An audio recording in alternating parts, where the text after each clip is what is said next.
बता रहे हैं किस तरह से गायत्री साधक के लिए समस्त आसनों के कॉम्बिनेशन को बहुत सुंदर तरीके से सूर्य नमस्कार में पिरोया गया है, जो कि अपने आप में एक बहुत ही कंप्लीट सेट के रूप में देखा जा सकता है, जिसको करने के बाद अन्य आसनों को अलग से नहीं करने की ज़रूरत है। लेकिन फिर भी जो इंटरेस्टेड हैं वो इन 8 आसनों को अलग से प्रैक्टिस कर सकते हैं। इनका अपना इम्पोर्टेंस है।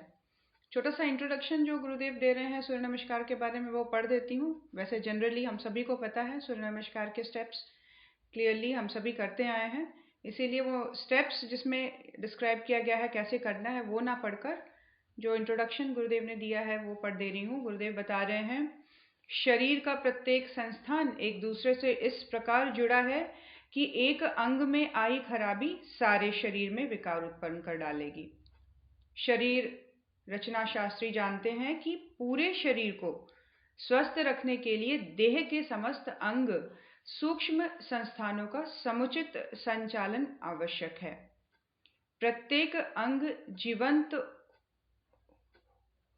जीवंत को बनाए रखने पर्याप्त श्रम जरूरी है। हर एक बॉडी का हर एक पार्ट एक दूसरे के साथ जुड़ा हुआ है, हर एक पार्ट एक दूसरे से संबंधित है। तो गुरुदेव कह रहे हैं ये बहुत ज़रूरी है कि एक भी अंग गड़बड़ाने ना पाए, ताकि जो पूरा एक हार्मनी बनी हुई है पूरे बॉडी में वो मेंटेन्ड रहे।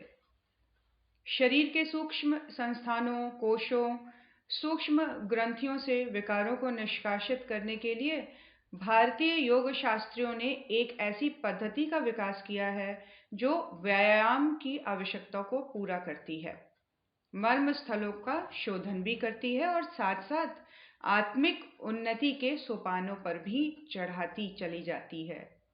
उन मर्म स्थलों के शोधन के साथ साथ यह शरीर के स्नायु को सचेष्टा भी करता है। इस पद्धति का नाम है सूर्य नमस्कार। सूर्य नमस्कार मतलब एक तरह से बहुत गहरे अनुसंधान के बाद इसको इस्टेब्लिश किया गया है प्रॉपर योग के सेट के रूप में, कि इसको करने के बाद अन्य योगासनों की आवश्यकता नहीं पड़ेगी अलग से करने की।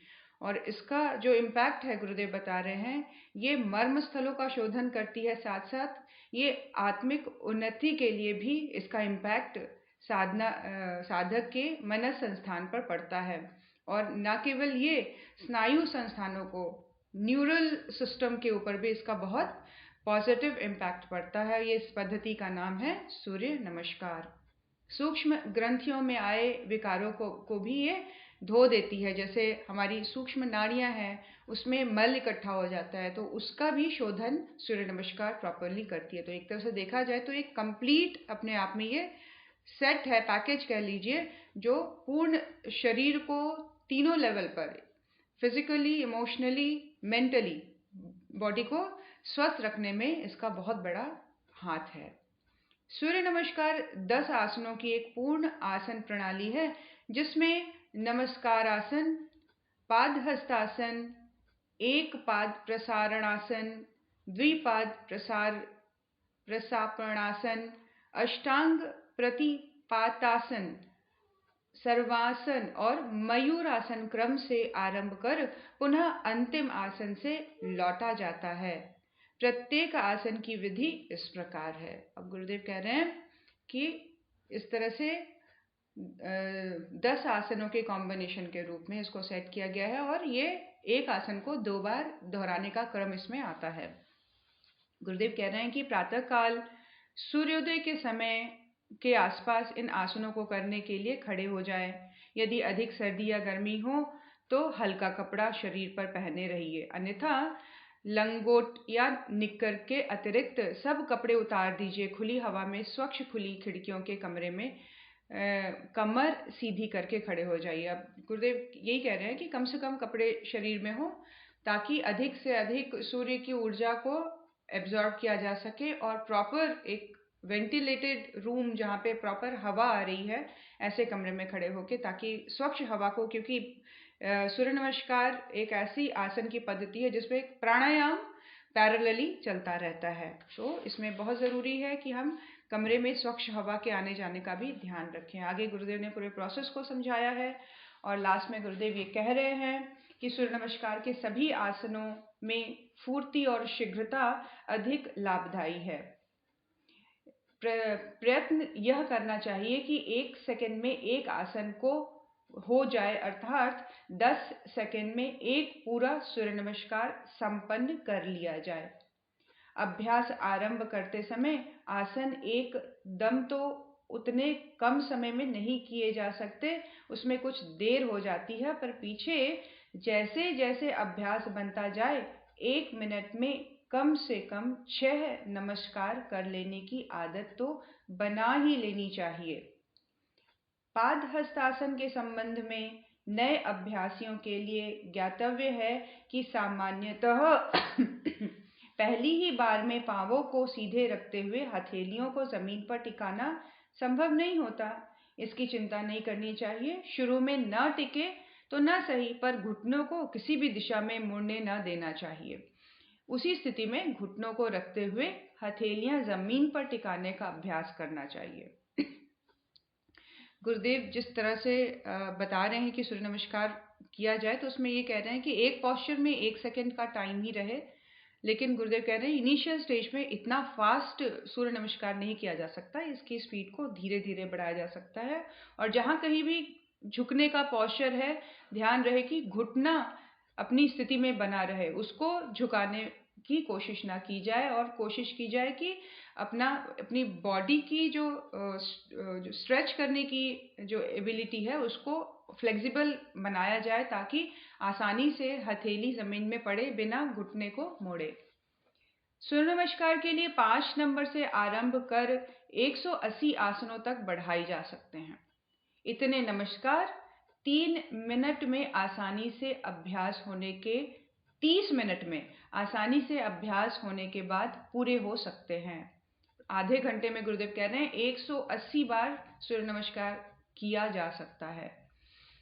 प्रातः काल शौच से निवृत्त होकर स्नान करने से आधा घंटा पूर्व अथवा स्नान करने के बाद किया जा सकता है। कहना नहीं होगा, इसके लिए प्रातः काल से अच्छा समय और क्या हो सकता है। स्थान की दृष्टि से कई ऐसी जगह चुनें जहां एकांत हो, खुली जगह हो, प्रभाव के कारण शारीरिक शक्ति होने के साथ साथ मानसिक तथा आत्मिक बल भी बढ़ता चला जाता है ना। ये तीनों लेवल पे काम कर रही है, मेंटली भी, इमोशनली भी और फिजिकली भी साधक को पूरी तरह से दृढ़ता प्रदान करती है। आसनों का लाभ स्थूल और सूक्ष्म दोनों ही शरीरों को मिलता है। तो ये हुआ सूर्य नमस्कार, जिसके बारे में गुरुदेव कह रहे हैं कि हर एक गायत्री साधक के लिए बहुत ज़रूरी है कि वो सूर्य नमस्कार करे, क्योंकि इसका इम्पैक्ट ना केवल स्थूल पे है बल्कि हमारे सूक्ष्म शरीर को भी ये प्योरीफाई करता है, जो कि आगे साधना को और दृढ़ बनाने में और बलवती बनाने में और बड़े चढ़े संकल्पों को लेने में एक बहुत सही एक प्लेटफॉर्म ये बनाता चला जाता है। इजी हो जाता है साधक के लिए साधना के मार्ग पर और बढ़ चढ़कर कदम उठाना। आगे गुरुदेव बता रहे हैं पंच तत्वों की साधना। तत्व साधना एक महत्वपूर्ण सूक्ष्म विज्ञान। अब तत्व साधना जो हम लोगों ने इन सब चीज़ों को बहुत एक शॉर्ट इसमें पढ़ा था, लेकिन अब बहुत डिटेल्ड जानकारी गुरुदेव दे रहे हैं। अलग अलग पंच तत्वों की शुद्धि अपने शरीर में कैसे करें और उनका इम्पैक्ट क्या है, और साधना के उसमें प्रारूप में ये किस तरह से साधक के जीवन को प्रभावित करता है। गुरुदेव लिख रहे हैं योग विद्या में तत्व साधना का अपना महत्व एवं स्थान है। पृथ्वी आदि 5 तत्वों में ही समस्त संसार बना है। विद्युत आदि जितनी भी शक्तियां इस विश्व में मौजूद है, वे सभी इन पंच तत्वों की ही अंतर्हित क्षमता है।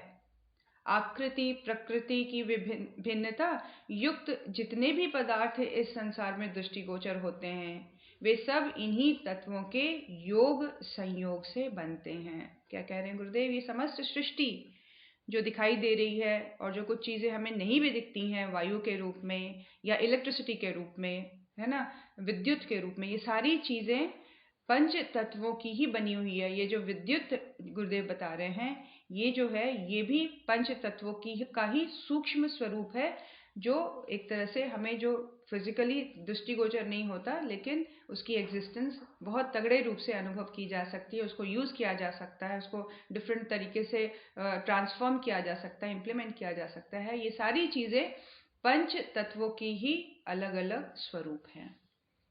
न केवल शरीर ही वरन मन की भी बनावट तथा स्थिति में इन्हीं पंच तत्वों की भिन्न मात्रा का कारण बनता है। शारीरिक मानसिक दुर्बलता एवं रुग्णता में भी प्रायः इन तत्वों की ही न्यूनाधिकता पर्दे के पीछे काम करती है।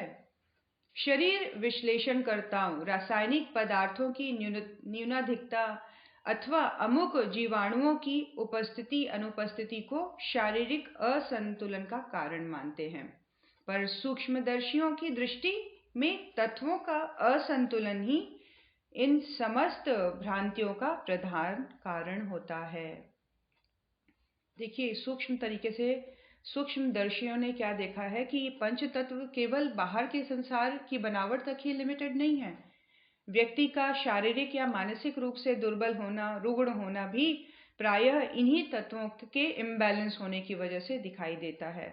यहाँ तक कि जो हमारे अंदर रसायन हैं, जो जूसेस सिक्रीट होते हैं, जो ग्लैंड सिक्रीट होते हैं, वो भी कहीं ना कहीं इन्हीं तत्वों के कारण प्रभावित होते हैं। तो ये सारी चीज़ें सूक्ष्मदर्शियों ने देखकर बताया है कि किसी भी प्रकार का असंतुलन जो है वो तत्वों में आने के कारण ही ये समस्त बीमारियां, रोग, शोक के रूप में हमारे जीवन में उपस्थित हो जाती हैं। तो बेस एलिमेंट के रूप में, मूल तत्वों के रूप में, चीज़ों के रूप में तत्वों को ही देखा जा सकता है। हर एक चीज़ों में वो चीज़ रिफ्लेक्ट हो रही है बॉडी में, डिफरेंट लेवल पर, डिफरेंट स्वरूप को लेकर। जिस तत्व को शरीर में अथवा मन क्षेत्र में कमी जिस तत्व को शरीर में अथवा मन क्षेत्र में कमी है, उसकी पूर्ति के लिए क्या किया जाए, इसका पता लगाने के लिए तत्व विज्ञानी अध्यात्मवेत्ता किसी व्यक्ति में क्या रंग कम पड़ रहा है, क्या घट रहा है, यह ध्यानस्थ होकर देखते हैं और औषधि उपचारकर्ताओं की तरह जो कमी पड़ी थी, जो विकृति बढ़ी थी, उसे उस तत्व प्रधान आहार विहार से में अथवा अपने उस तत्व को उभार कर उसे अनुदान रूप रोगी या अभावग्रस्त को दे देते हैं। इस तत्व उपचार का लाभ सामान्य औषधि चिकित्सा की तुलना में कहीं अधिक होता है। क्या कह रहे हैं गुरुदेव? जो अध्यात्मवेत्ता होते हैं वो किसी व्यक्ति को रोग से मुक्त कैसे करते हैं? वो उस व्यक्ति के तत्व में आए किसी भी तरह के डिस्टर्बेंस को वो हटाने का प्रयास करते हैं, किसी भी तरह के संतुलन को। कोई तत्व बढ़ गया है तो उसको घटा देते हैं, कोई तत्व घट गया है तो उसको बढ़ा दिया जाता है। अपने ही आध्यात्मिक शक्ति के द्वारा वो इस तरह से उपचार कर देते हैं। इस तत्व उपचार का लाभ, गुरुदेव कह रहे हैं, औषधि से कई गुना तुलना में अधिक होता है, इसका जो प्रभाव होता है। तो हम जब देखते हैं, कई बार हम किसी संत के पास जाते हैं, किसी ऐसे व्यक्ति के पास जहाँ समाज में कई ऐसे संत होते हैं जो फ्री का ट्रीटमेंट कर रहे होते हैं, तो वो इसी तत्वों के बेस्ड पर अपनी तप शक्ति के द्वारा उसको बैलेंस करते हैं ताकि सामने वाला रुग्ण व्यक्ति जल्दी स्वस्थ हो जाए। तो तत्वों के ऊपर खेल जाते हैं वो, कि उसकी अधिकता कर देनी, किसी तत्व की न्यूनता को बढ़ा देना। तो इस तरह से तत्वों के लेवल पर वो आसानी से चेंजेस लाकर सामने वाले व्यक्ति को पूर्ण स्वस्थ कर देते हैं। लेकिन इसके लिए चाहिए आध्यात्मिक शक्ति।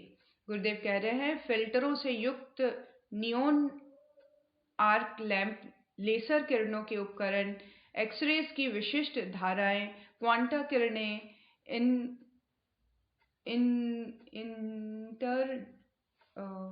क्लियरली नजर नहीं आ रहा है, क्वांटम इलेक्ट्रॉनिक्स आदि का प्रस्तुतिकरण सूर्य किरणों की विशेष रंग धाराओं का विश्लेषण करके ही संभव हो सका है।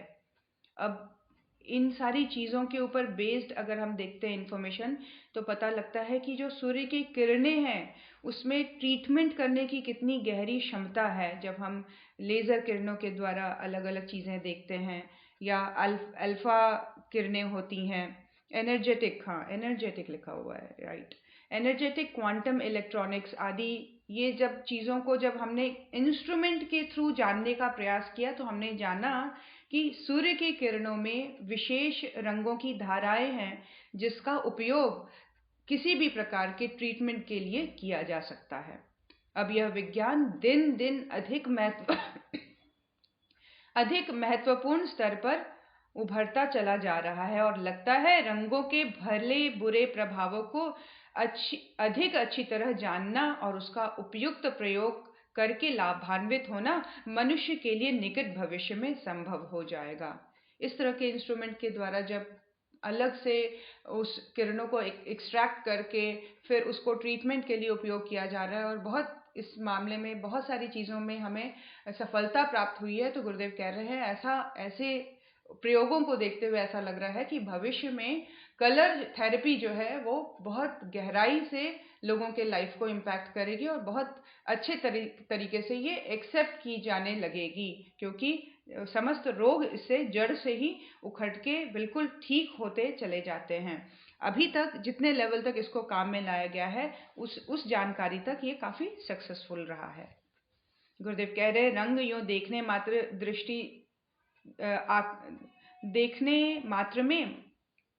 में मात्र दृष्टि आकर्षक एवं शोभा सज्जा के लिए काम आते दिखते हैं, पर वस्तुतः उसकी गरिमा और क्षमता कहीं अधिक है। सामान्य रंगाई भी अपना प्रभाव रखती है, फिर सूक्ष्म रूप से काम करने वाली तत्वों से संबंधित रंग शक्ति का तो कहना ही क्या। गुरुदेव कह रहे हैं तत्वों के साथ जो रंगों का सम्मिश्रण अगर मिलाकर ट्रीटमेंट किया जाए तो उसकी शक्ति कई अधिक बढ़ चढ़कर कई अधिक गुना प्रभावित करेगी रोगी को ट्रीटमेंट करने में। इसकी जो क्षमता है वो तत्व के साथ मिलकर और बढ़ जाती है। लाल रोशनी का उत्तेजात्मक प्रभाव असंदिग्ध है।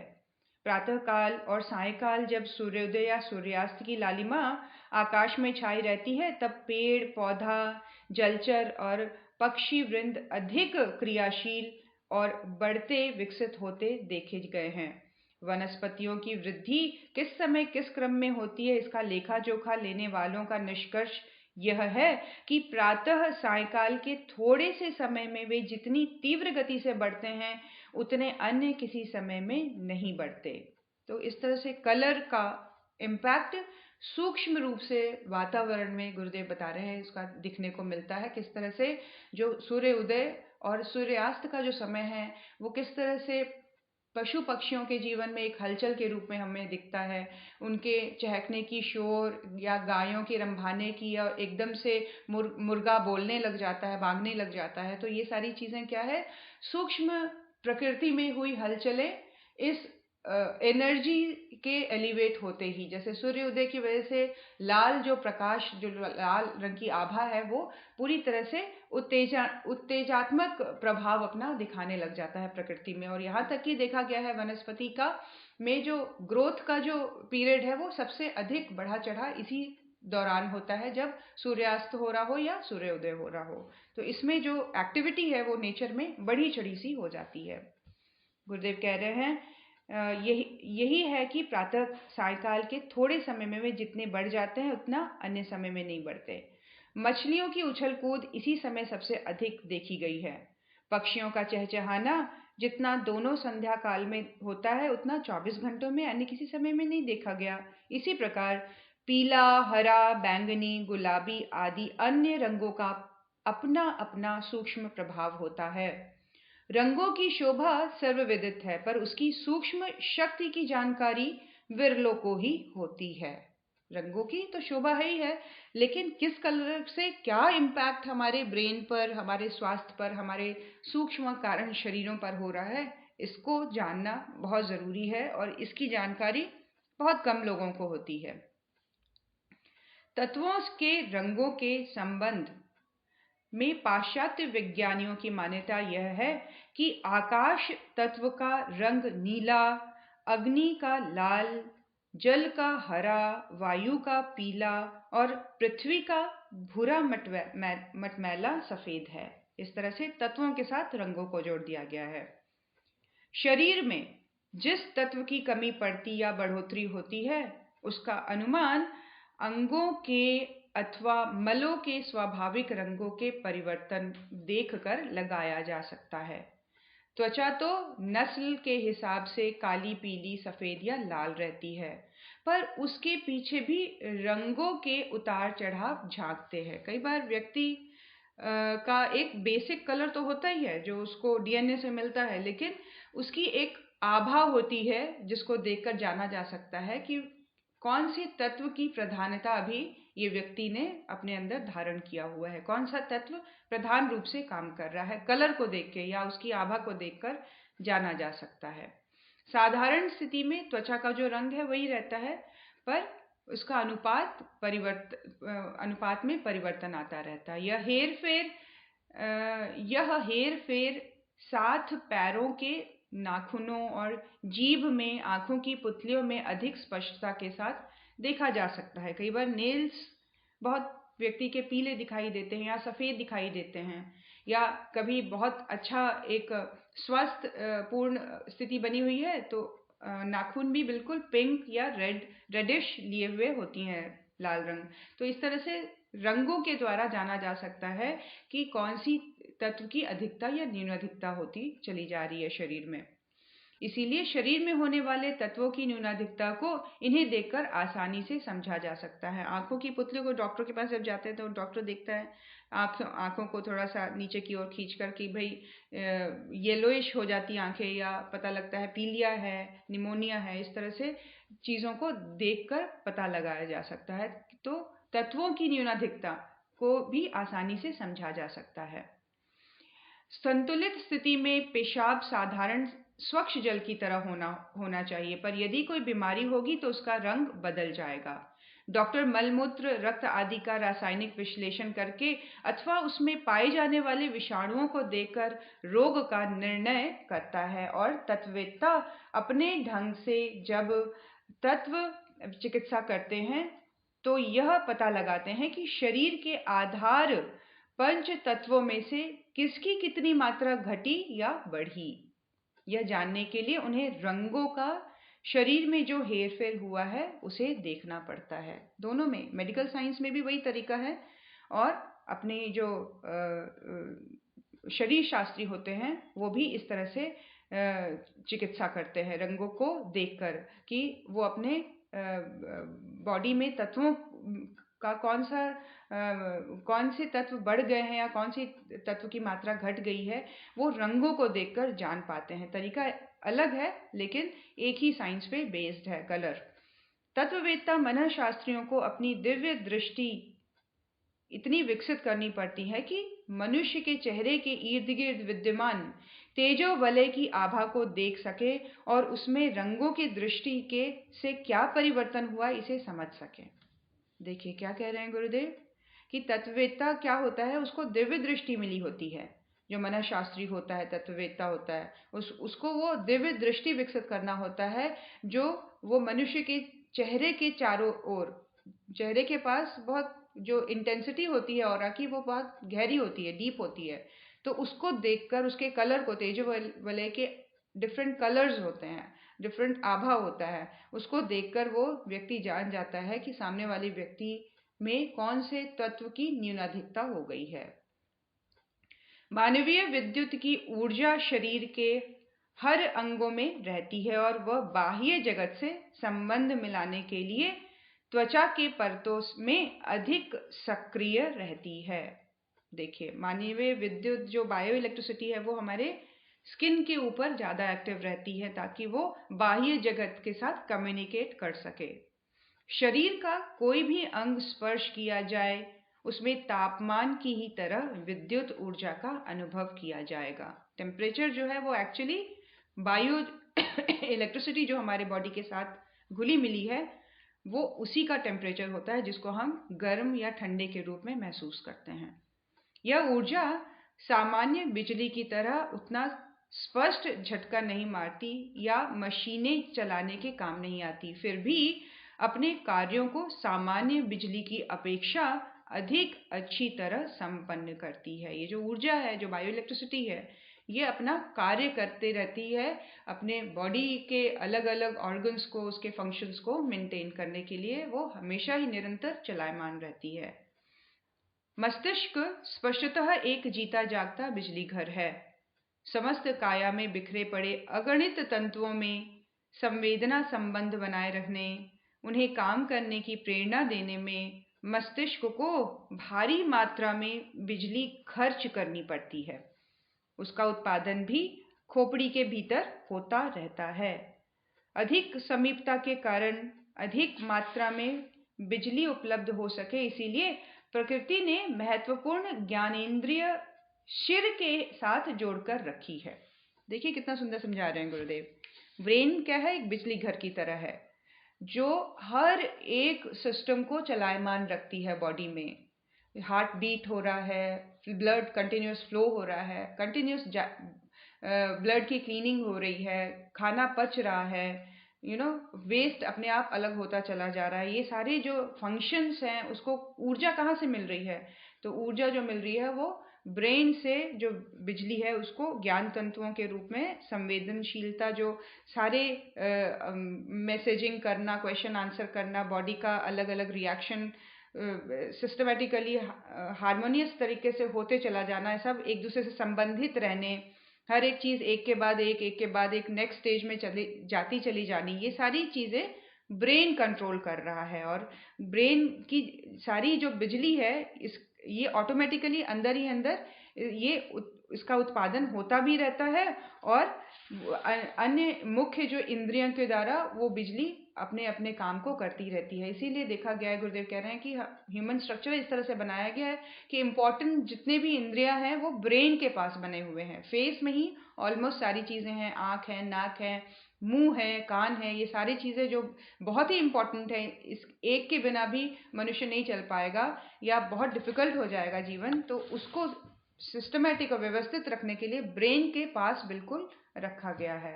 आँख, नाक, कान, जीभ जैसी महत्वपूर्ण ज्ञानेंद्रियां गर्दन से ऊपर ही हैं।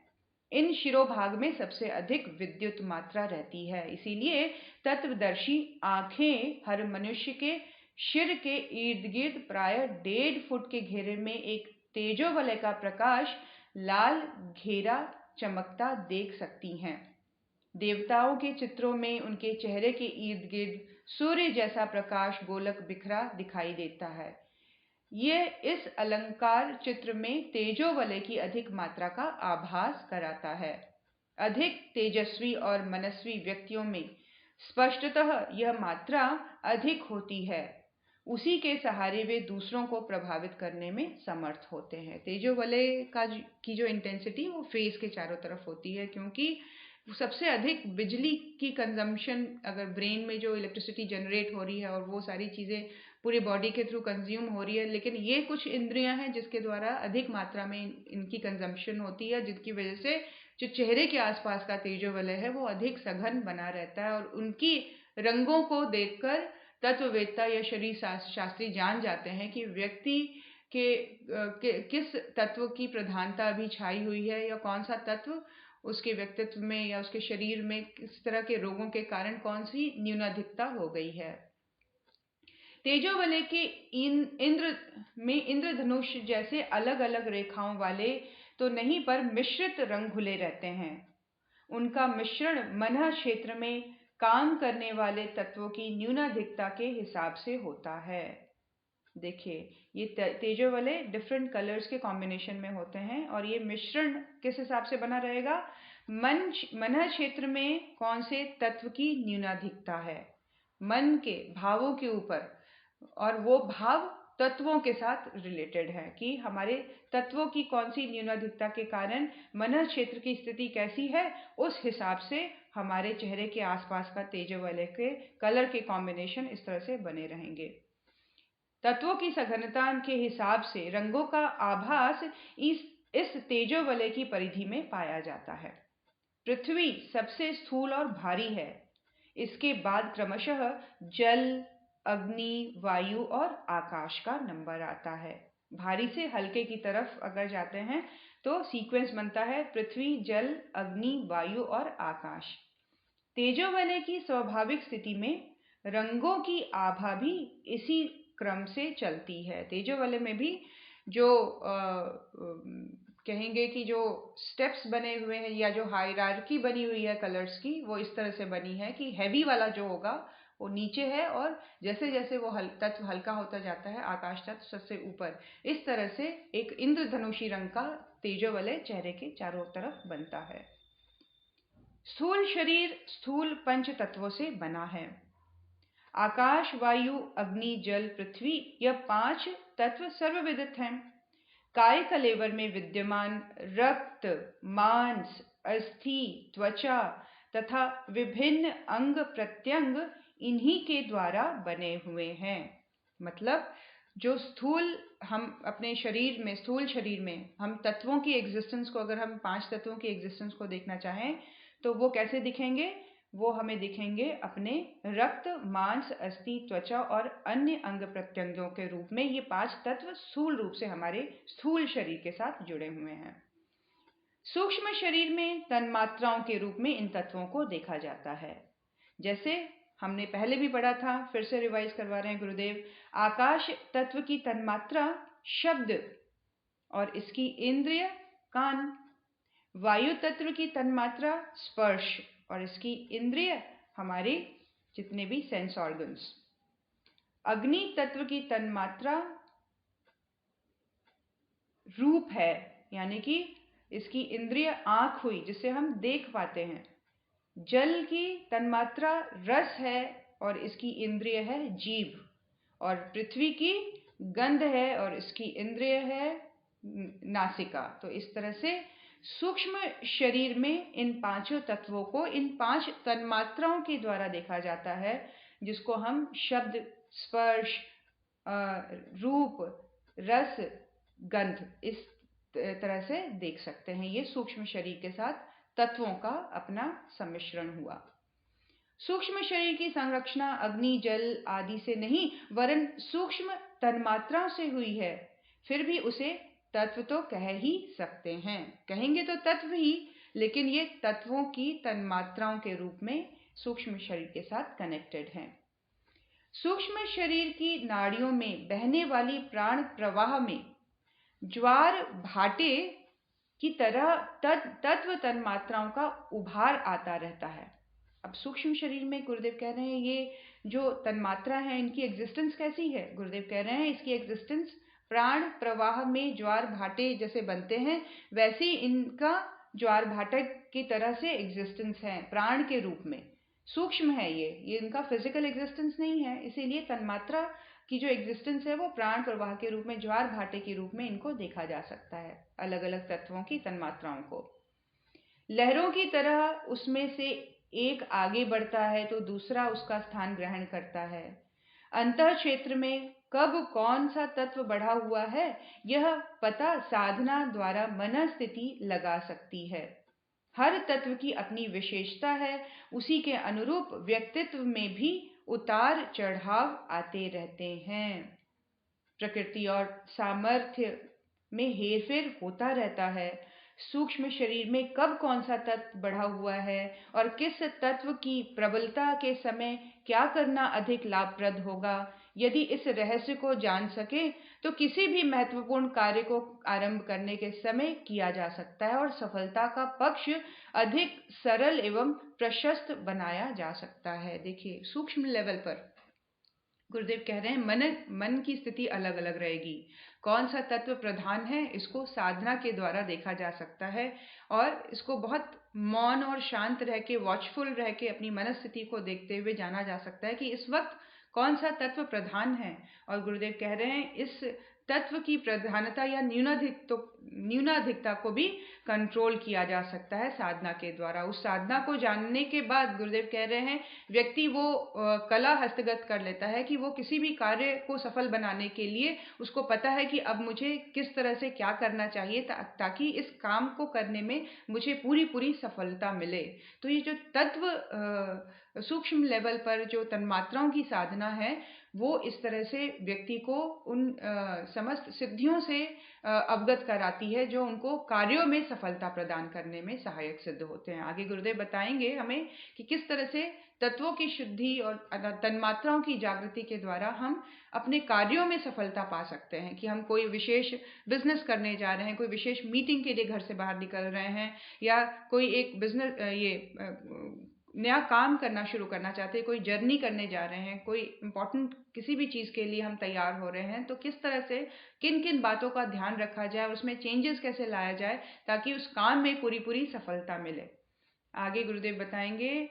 इसीलिए आज हम इतना ही पढ़ते हैं। आइए गुरु सत्ता के चरणों में मस्तक टेकें, सिर झुकाएं और उनसे समस्त ज्ञान को आत्मसात करके याद रखते हुए और ये शक्ति और सामर्थ्य मांगे कि उसको इम्प्लीमेंट करने की शक्ति दे, वो हमारे जीवन में हम उसको उतारें। इतना बड़ा विज्ञान बता रहे हैं आज गुरुदेव, मतलब ये पढ़ते हुए बहुत एक डिफरेंट फीलिंग आ रही है कि मनुष्य के हाथ में हर एक चीज पॉसिबल है, हर एक चीज संभव है। कहीं भी मनुष्य बेचारा गया गुजरा या किसी भी बंधन में बंधा हुआ, किसी भी परिस्थिति में दबा हुआ नहीं हो सकता अगर वो इन साधनाओं के द्वारा अपने आप को सशक्त कर ले। हर एक चीज उसके कंट्रोल में है, हर एक चीज को कंट्रोल करना उसके हाथ में है। तो आइए अधिक से अधिक गुरुदेव की इस बताए हुए विज्ञान को जाने, और जाने ही नहीं उसको अपनाएं और करने की स्थिति में आए, ताकि वो ऊर्जा हम आत्मसात कर सकें और गुरुदेव के बताए हुए मार्ग पर दौड़ते हुए चले जाएं। ऐसे भाव अपने अंदर दृढ़ करते हुए गुरु सत्ता के चरणों में शत नमन। ओम नमो स्वनंताय सहस्रमूर्तये सहस्रपादाक्षि शिरोरुवाहवे सहस्रनाम्ने पुरुषाय शाश्वते सहस्रकोटियुगधारिणे नमः। सहस्रकोटियुगधारिणे नमः। ओम श्री गुरुदेवाय नमः। माता भगवते नमः। दादा गुरुदेवाय नमः।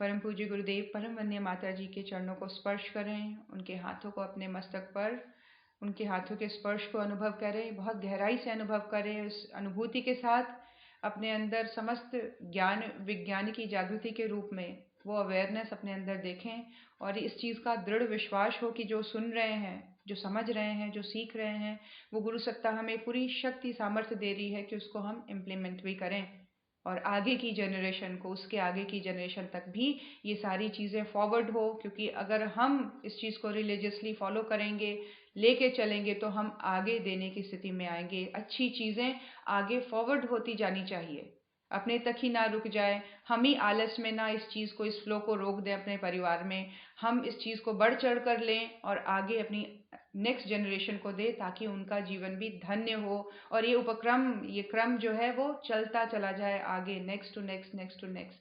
आइए ऐसी मनस्थिति में, ऐसे मनोभाव में गुरु सत्ता को सूर्य में विलीन होता देखें और पूर्ण विश्वास के साथ उनकी ज्योति पुंज को अपने हृदय में स्थापित होता देखें। गुरु सत्ता हमारे हृदय स्थान में स्थापित संसार के समस्त कामों को करते हुए गुरु की शक्ति के साथ जुड़े रहें।